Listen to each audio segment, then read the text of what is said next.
Hello, my name is Chip Bailey. I am the lead faculty for your first evidence-based practice course, Locating, Appraising, and Synthesizing the Evidence. Don't be intimidated by that title because this course is really designed for you, the expert clinician in the field, who over time have observed things in clinical practice that have made you kind of scratch your head and say, wonder why we do it that way. In this course, you'll learn to develop a question, a PICO question, and then learn how to locate evidence to support that question, synthesize and appraise that evidence to develop down the road your future D&P product.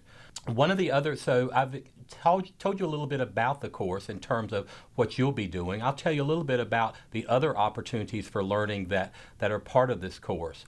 We have what I consider a fairly unique forum discussion in the course that allows you to pose questions to your peers who are also experts, get answers to your questions from your peers and from faculty, and then together we move those questions forward to help you develop the kinds of questions you want to ask in clinical practice to solve some of the problems that have been making you scratch your head for a number of years.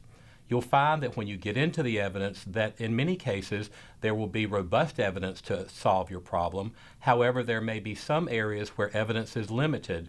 So we'll have to help you think broadly about your question to identify additional sources that might help you understand how to do this. I mentioned our discussion forums. They're an opportunity for you to learn, to teach each other, and to teach me actually, because you're the experts in clinical practice. You've been in the field for a time, and you understand what the issues are that impact patient care and ultimately quality health outcomes. The other opportunity that I want to tell you about beyond developing your clinical question is you'll have the opportunity to review a clinical guideline.